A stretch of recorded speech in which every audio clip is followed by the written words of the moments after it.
Mă simt în siguranță. Sunt conectată la corpul meu și fac alegeri sănătoase care mă energizează și mă vitalizează. Îmi iubesc corpul și am încredere deplină în înțelepciunea lui. Sunt relaxată și stabilă în același timp.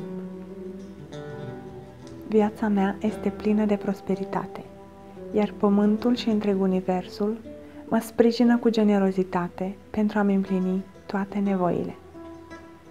Sunt o ființă divină de lumină, sunt în pace, protejată și plină de umilință.